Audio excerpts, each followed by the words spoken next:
주신 하나님의 말씀은 시편 32편입니다. 시편 32편. 우리 한 절씩 교독하겠습니다. 복되어라 거역한 죄 용서받고 허물을 벗은 그 사람,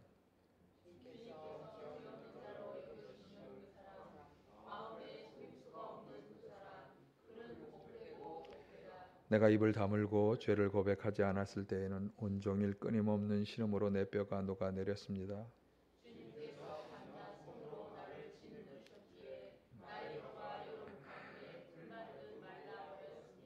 드디어 나는 내 죄를 주님께 아뢰며 내 잘못을 덮어두지 않고 털어놓았습니다. 내가 주님께 거역한 나의 죄를 고백합니다 하였더니 주님께서는 나의 죄악을 기꺼이 용서하셨습니다.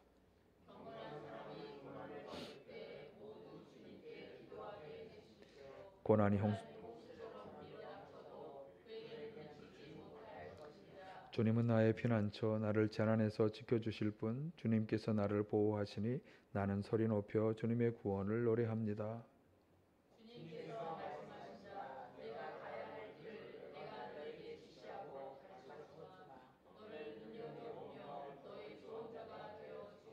너는 제갈과 굴레를 씌워야만 잡아들 수 있는 분별 없는 노새나 말처럼 되지 말아라.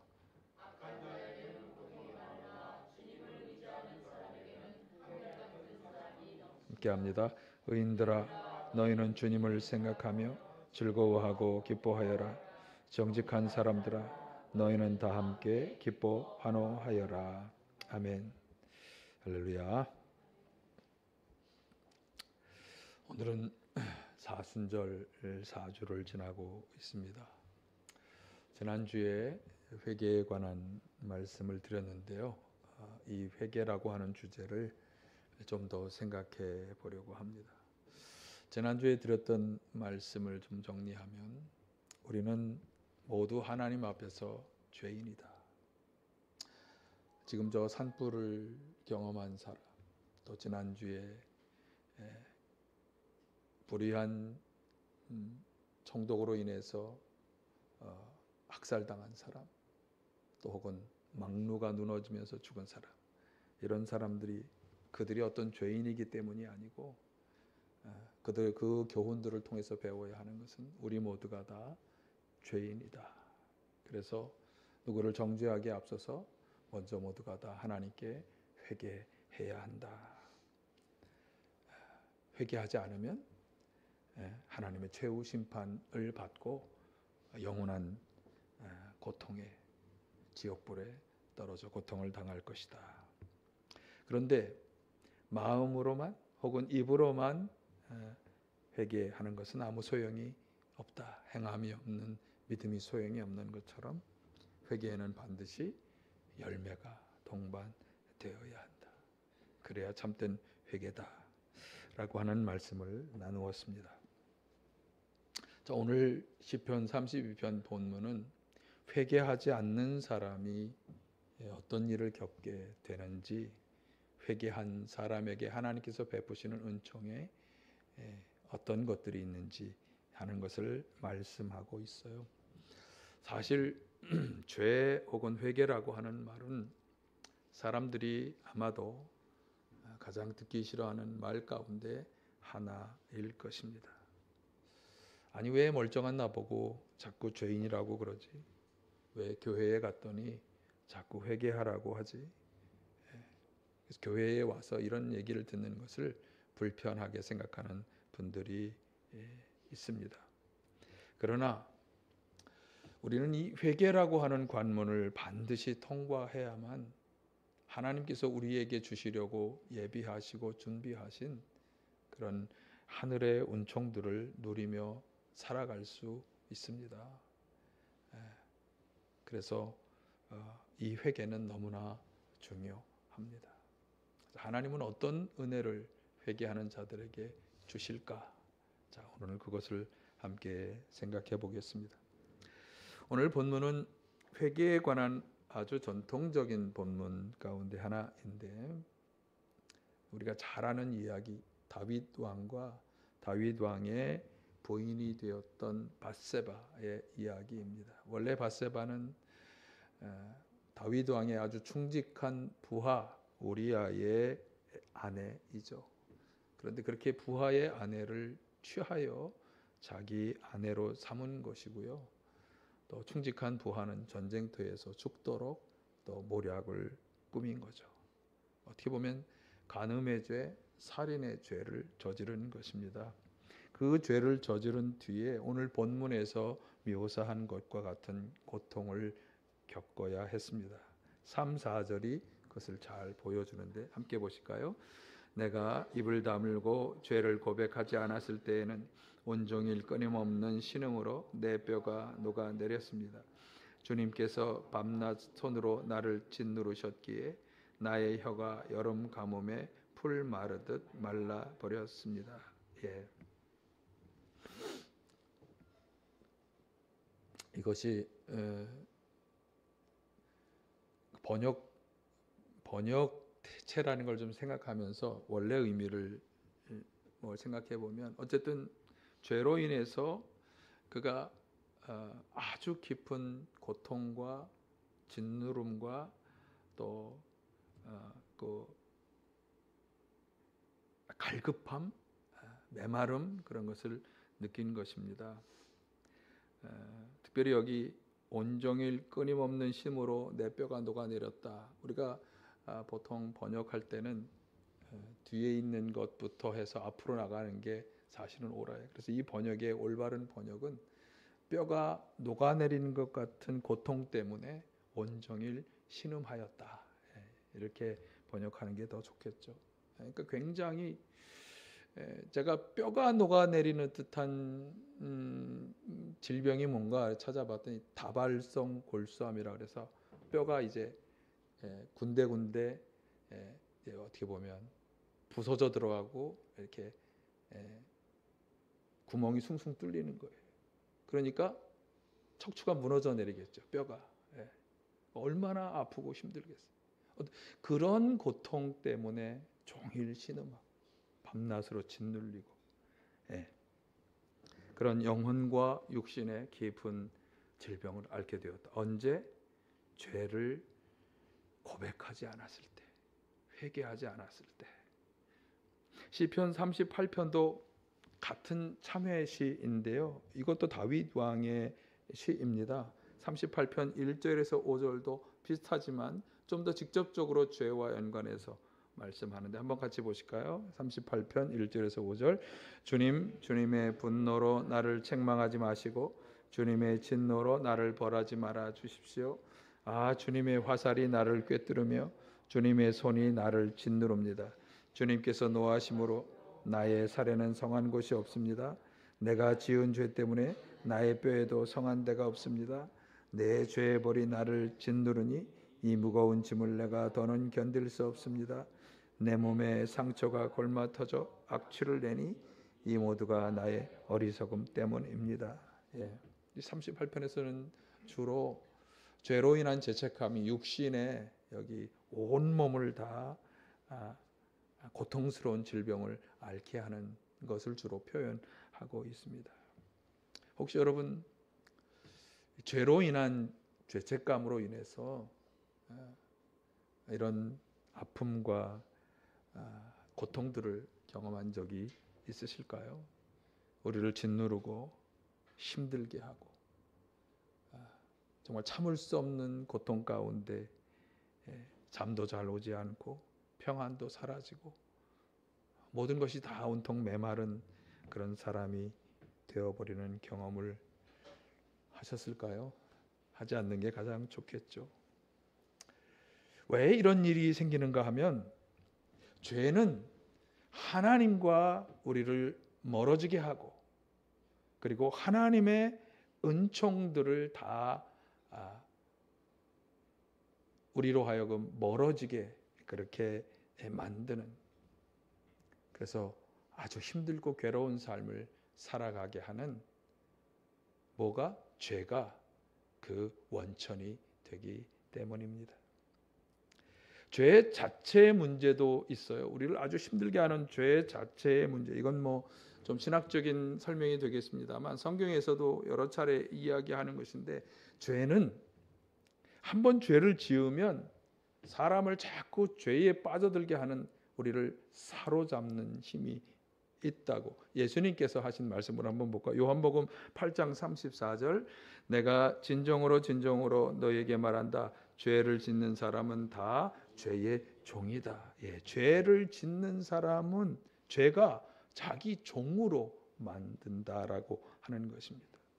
여러분 종이 뭐죠? 종은 종속되어서 죄에 종속되어서 계속 죄 아래 살아가게 된다는 거죠. 바울 사도의 경고를 보시면 분명합니다. 로마서 6장 12절에서 이렇게 경고하죠. 그러므로 여러분은 죄가 여러분의 죽을 몸을 지배하지 못하게 해서 여러분이 몸의 정욕에 굴복하는 일이 없도록 하십시오. 죄가 지배하면서 자꾸 정욕을 따라 살아가게 한다라고 하는 거죠. 그러니까 그렇게 하지 못하게 해야 한다고 하는 바울 사도의 고백입니다. 자, 그런데 죄의 종이 된다고 하는 이 말은 좀 더 심각한 문제를 내포하고 있습니다. 관련한 요한 사도의 말씀을 한번 보실까요? 요한 1서 3장 8절 죄를 짓는 사람은 악마에게 속해 있습니다. 악마는 처음부터 죄를 짓는 자이기 때문입니다. 죄의 유혹에 넘어가서 한 번, 두 번 죄를 짓게 되면 자꾸 다른 죄를 지으면서 죄의 종이 되는데, 그런데 마침내 그 죄의 종으로 사는 것이 어떤 결과를 가져오느냐? 죄의 근본이 되는 악마에게 속하여 살게 된다. 사단의 종이 되어서 살아가게 된다. 사단이 우리에게 좋은 일만 시킬까요? 어떻습니까? 그러니까 하나님이 원하시지 않는, 에베소의 설명에 의하면 불순종하게 하는 영이거든요. 하나님이 원하시지 않는 일들만 저지르며 살게 하겠죠. 그것이 바로 문제가 되는 것입니다. 그래서 죄의 문제는 하나님과 우리 사이를 갈라놓는다. 이사야 59장 12절에서 말씀하죠. 시작. 주님의 손이 짧아서 구원하지 못하시는 것도 아니고 주님의 귀가 어두워서 듣지 못하시는 것도 아니다. 오직 너희의 죄악이 너희와 하나님 사이를 갈라놓았고 너희의 죄 때문에 주님께서 너희에게서 얼굴을 돌리셔서 너희의 말을 듣지 않으실 뿐이다. 죄가 하나님과 우리 사이를 가로막고 하나님의 은혜와 은총이 우리에게 오지 못하게 하기 때문에 죄가 문제가 되는 것입니다. 더욱 심각한 문제가 있어요. 공의로우신 하나님께서는 죄를 꼭 벌하셔야만 한다라고 하는 사실이 출애굽기 34장 6, 7절이 그걸 잘 말씀해 주고 있어요. 함께 보실까요? 주는 자비롭고 은혜로우며 노하기를 더디하고 한결같은 사랑과 진실이 풍성한 하나님이다. 수천대에 이르기까지 한결같은 사랑을 베풀며 악과 허물과 죄를 용서하는 하나님이다. 그러나 나는 죄를 벌하지 않은 채 그냥 넘기지는 아니한다. 아버지가 죄를 지으면 본인에게 뿐만 아니라 3, 4대 자손에까지 벌을 내린다. 이것이 하나님의 아주 무서운 죄에 대한 경고입니다. 자, 사실 하나님은 자비하시다, 은혜로우시다, 수천대까지 그 사랑을 베푸시는 분이다라고 표현하지만 그러나 죄를 벌하지 않은 채 그냥 넘기지는 아니한다. 그래서 바울 사도가 경고하잖아요. 로마서 6장 23절 죄의 삭은 죽음이요 하나님의 선물은 우리 주 예수 그리스도 안에서 누리는 영원한 생명입니다. 하나님께서 원래 우리에게 주려고 하셨던 것은 예수 그리스도를 통하여서 우리가 누리는 영원한 생명의 삶인데 그런데 죄로 인해서 무엇이 죽음이 주어지게 되었다. 죽음도 여러분 그냥 죽음이 아니에요. 지옥불에 들어가서 영원히 꺼지지 않는 불로부터 당하는 영원한 고통의 삶, 영원한 생명의 삶이 아니라 영원한 고통의 삶을 살게 한다 하는 것이 되기 때문에 그래서 죄가 문제가 된다. 그러면 이렇게 죄로 인해서 벌어지는 이 괴롭고 힘든 상황, 또 지옥불의 고통에서 벗어나기 위해서 우리는 어떻게 해야 하는가? 죄를 회개해야 한다. 그래서 회개는 죄와 죄로부터 벌어지는 이 수많은 고통과 또 징벌로부터 벗어날 수 있는 중요한 신앙의 방편입니다. 회개를 통해서 우리는 지옥의 삶이 아니라 하나님께서 당신의 백성에게 주려고 하시는 천국의 삶, 영원한 평안과 기쁨을 누릴 수가 있는 거죠. 죄가 가져오는 죄책감이 아니라 모든 짐을 다 벗어버린 자가 누리는 참된 자유와 해방을 누리며 살아갈 수 있는 것입니다. 자, 오늘 본문 시편 32편은 그래서 이 죄를 회개하여 용서받은 자가 누리는 이 기쁨을 잘 표현하고 있어요. 1절, 2절과 마지막 11절인데 한번 보실까요?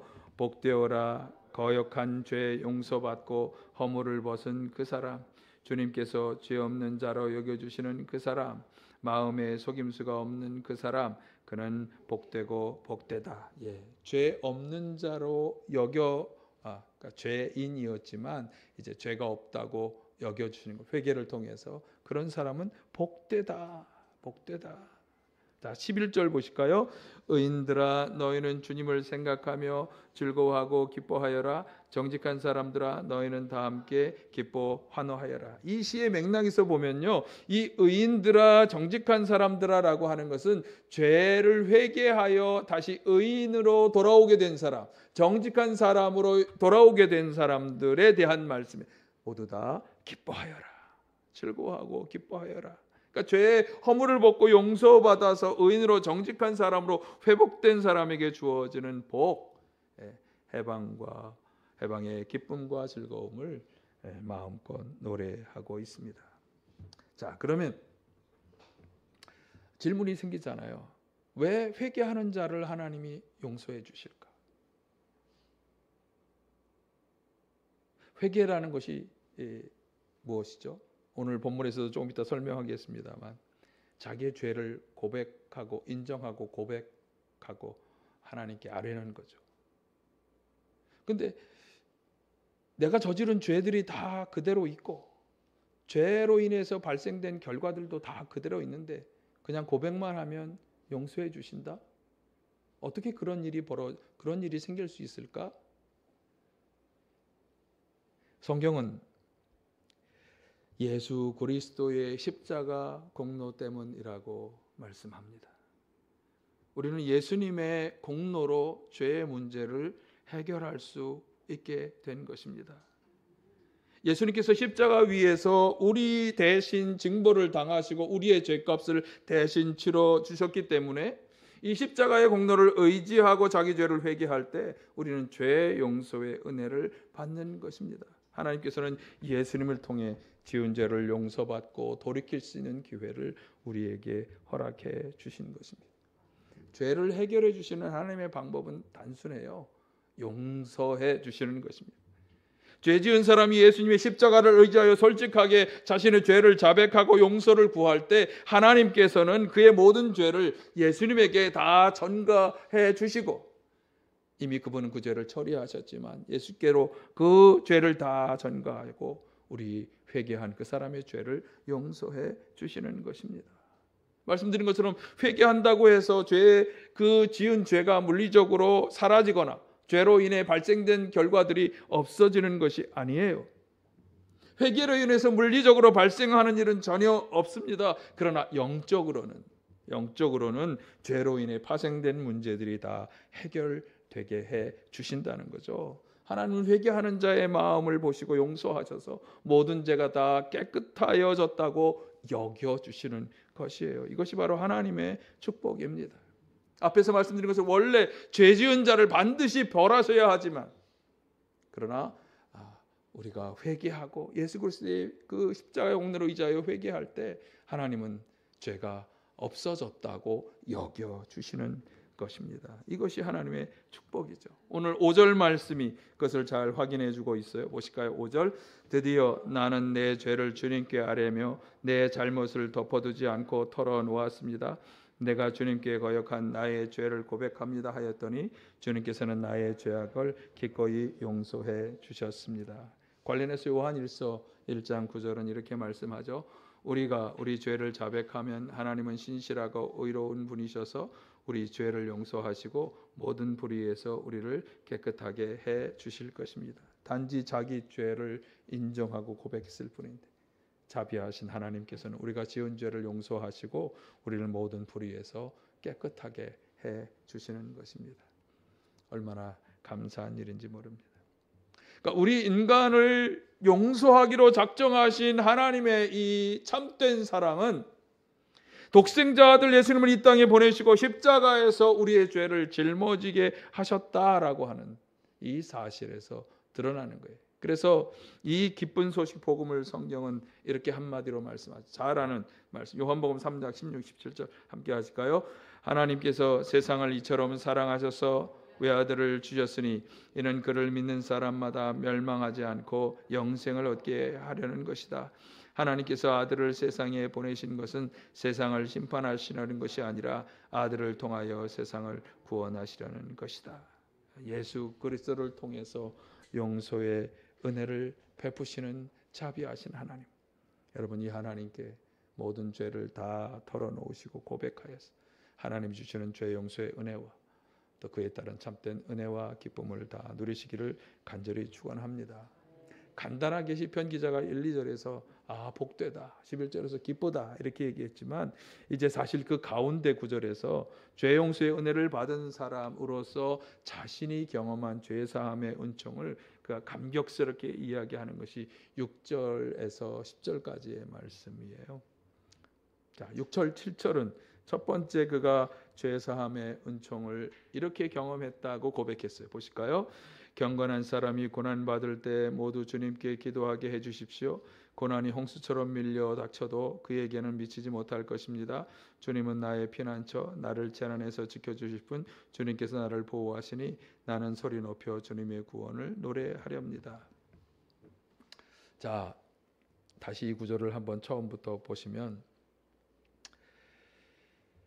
이 구절이 바로 앞쪽에 죄 사함의 은총을 받은 기쁨과 또 자신이 죄를 고백하였을 때에 용서받은 것에 대한 이야기를 쭉 하고 있다고 하는 이 연장선상에서 보면 이 경건한 사람이 고난 받을 때에라고 하는 말씀의 정확한 의미는, 잘 들으세요, 죄를 회개하지 않아서 앞에서 말씀드렸던 여러 가지 그 영적인 짓눌림과 무기력과 질병 등의 그런 영적 압박감을 경험하게 되었을 때라고 그렇게 이해하는 것이 올바른 이해입니다.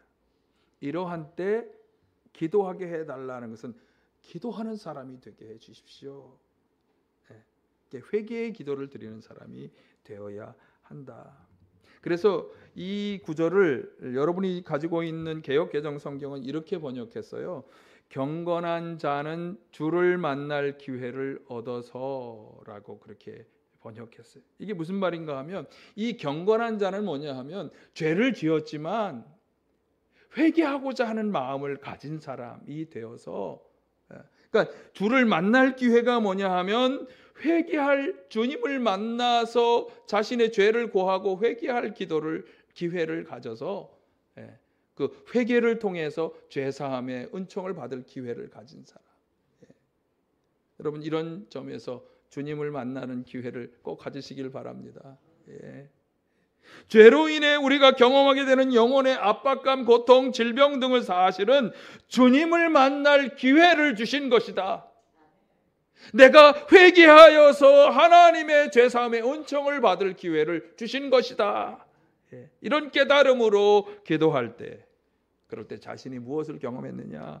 피난처가 되시고 재난에서 지켜주시고 보호해 주시는, 구원해 주시는 은혜를 입었다라고 말하는 것입니다.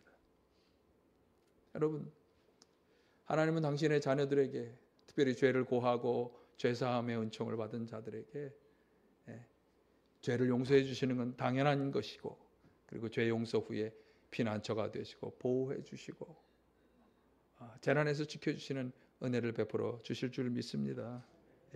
이 은총을 다 경험하시기를 바랍니다.